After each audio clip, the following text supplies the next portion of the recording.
So when I'm thinking about rehearsals, I'm thinking about when would be some good opportunities to pause so we can support the learning of the whole group. And I use pauses to find out what the facilitator, the teacher is thinking in that moment as they're leading it, to point out some productive moves and to occasionally offer a suggestion. And in this case, it was about 7.5 minutes into the discussion. And I paused it for two reasons. I was thinking about two things. First, I wanted to highlight some of the really productive moves that she was making. And also, I wanted to process a really common sort of dilemma or decision point or concern that happens when we're leading these discussions. First, I always like to start with, like, what are you thinking right now? Because that offers us a little insight.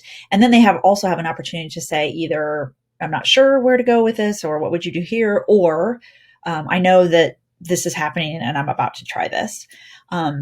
And in this case, she commented that she felt like they were maybe spending too much time here, sort of gone down a rabbit hole, and that they needed to move on. And I think this is really productive for the group because this is a really common issue when you're leading these discussions. They're unscripted.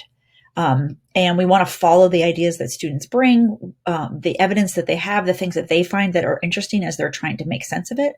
And at the same time, we have these goals in mind for the discussion. And sometimes those can feel a little bit at sort of in tension.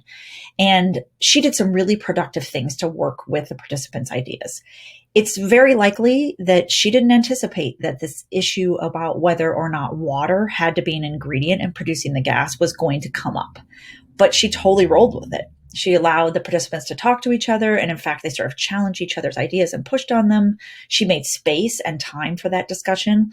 She attempted to sort of synthesize and redirect, but they still wanted to talk about it. And so she allowed them to keep talking about it. And then she sort of reached a point where she was like, maybe we've gone too long here, because there were other goals in the discussion, right? She still wanted to get to this idea about properties of that gas that was produced.